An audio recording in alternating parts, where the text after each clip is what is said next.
Welcome back, everyone, to part 4 of the Lost Sister series. I am glad to see that you all are enjoying this series as am I. So, without making you wait any longer, let's get into part 4. I stared at the back side of the paper for a long time, growing angrier every second I looked at it. But I knew that getting angry wouldn't help me solve what the hell this fucking bastard was doing with my sister. I needed to get to the bottom of this fast. But what I could tell from that report, Zoe was also given whatever the fuck this mind control solution was. Does this mean that when I go to find her, she won't remember me? And if not, what do I have to do to make her remember? Will she come back to her senses when she sees my face again? Will I even get to see her again? Questions were racing through my mind, and at some point Noah slid down to see what the hell was going on. Hey, what the hell did you find? I didn't say anything. I just handed him the piece of paper with Zoe's picture on it. Noah took hold of it and he stared at it, squinting.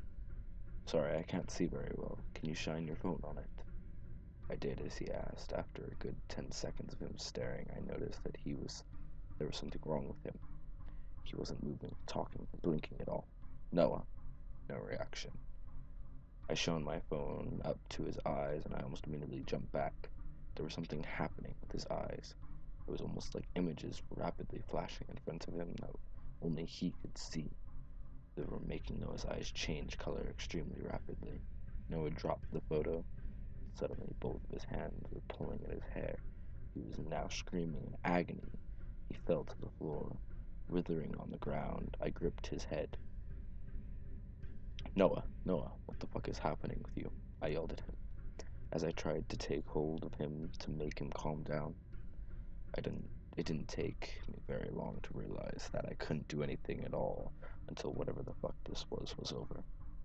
I just brought my knees up to my chest and wrapped my arms around my legs as I stared terrified at Noah, who was still screaming. What the fuck is happening? I don't remember how long it took for Noah to stop screaming, but as soon as he did stop, I crawled over to him as he was still lying on the ground. Noah, I asked as I shook him. His eyes immediately opened, his eyes met mine, and it looked like he was crying, but at the same time, he gave me a look that was filled with pity. What's wrong, Noah? He got up from the ground and he immediately hugged me. What's up with this reaction? The fuck has gotten into you, dude? I asked him. I'm so sorry. I am so sorry I didn't remember her. I'm sorry I treated you like you were crazy all these years, he said, choking up. I realized what this meant. Wait, you remember Zoe now? Noah released me and nodded, still crying. With this realization, I immediately bolted to the box that was labeled as pictures. I ripped open the box and jumped all of the pictures out. Seeing all the pictures of Zoe that were in this box made me want to kill Nick even more. It was obvious from these pictures that Nick was stalking my family for a very long time. I saw one picture that was different. It was just a single picture of a man I felt like I recognized. I picked it up and shone my light on it to see it clearer. Nick Sparks. The thought ran involuntarily through my head. I cried out in pain. My head exploded with a head-splitting headache, and I immediately dropped to the ground. I kept my eyes open because I realized that this could be the exact same thing that happened to Noah. Out of the corner of my eye, I saw Noah bolt towards me. I focused on what was about to happen. Images, memories that I didn't know were there, flashed before me. My heart dropped to the deepest pit of my stomach. In these images, I saw my family, but I also saw the man I knew as known as Nick Sparks. He was there all along, the whole fucking time. I saw my mom holding Zoe as a baby, my dad standing beside her, but there was also Nick, staring at the baby that my mom was holding dearly in her arms. I saw more and more images of Nick, always with our family. I felt like I was looking at images where he was photoshopped in unnaturally. But I remembered now.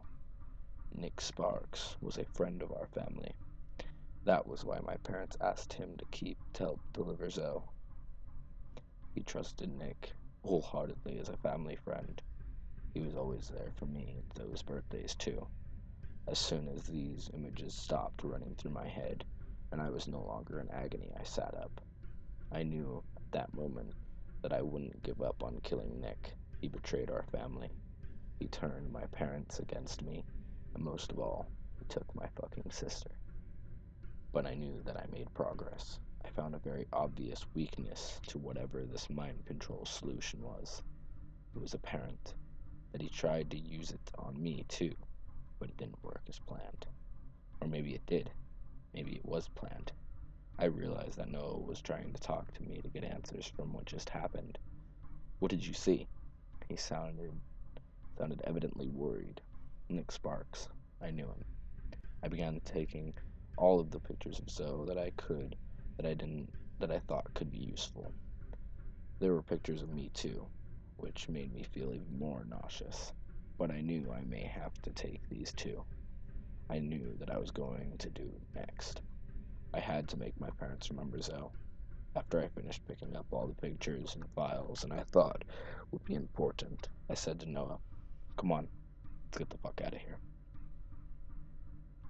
Noah, bless his heart, came with me to my house to try and help my parents regain their memories of Zoe. I decided that I wouldn't show them the photo of Nick, though. I wanted to kill him, and I didn't want anything to get in my way. If my parents remembered, they may try to stop me. As I walked up to my house, I felt extremely guilty of what I did to my parents before. Regardless, I continued and knocked on the door. I didn't feel like I should just walk in. My dad opened the door, and when he saw me, he didn't look too thrilled, but he let me inside, along with Noah.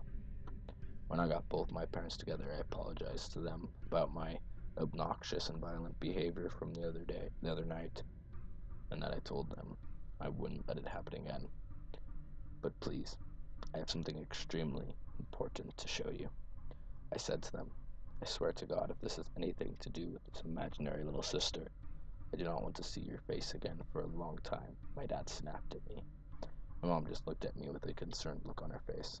I ignored my dad's threat and brought out the pictures of Zoe, which I picked from Nick's old house. I laid them out on the table for them to look at. Something was wrong, though. They didn't seem to have any signs of reckoning Zoe, so they looked back at me with blank and angry stares. Noah looked at me with a scared expression. We were thinking the same thing. Why the fuck aren't they reacting to these photos like Noah did? What the actual fuck is this supposed to be? Why do you have these random pictures of a fucking little girl? Are you sick? My dad was yelling at me now. I don't understand. Why don't they remember? I grabbed Noah's arm quickly and bolted out of my house. I was lightheaded. Why the hell don't they remember like I did? Noah asked. Running his hand through his hair, he looked like he was about to panic too. I didn't know how to answer this question. I felt my phone vibrate in my pocket. As I pulled my phone out of my pocket, something in my heart knew that it was going to be something bad. Unknown number. Sorry, but it's not going to be that easy. Nick Sparks.